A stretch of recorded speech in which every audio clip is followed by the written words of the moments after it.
ولا تقولوا لمن يقتل في سبيل الله أموات بل أحياء ولكن لا تشعرون۔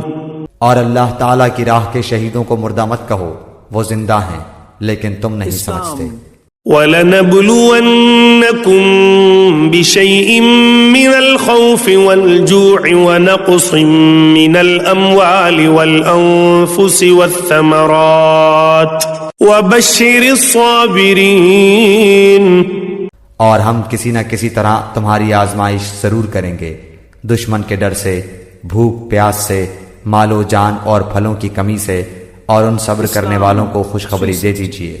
الذين إذا أصابتهم مصيبة قالوا إنا لله وإنا إليه راجعون۔ جنہیں جب کوئی مصیبت آتی ہے تو کہہ دیا کرتے ہیں کہ ہم تو خود اللہ تعالیٰ کی ملکیت ہیں اور ہم اسی کی طرف لوٹنے والے ہیں۔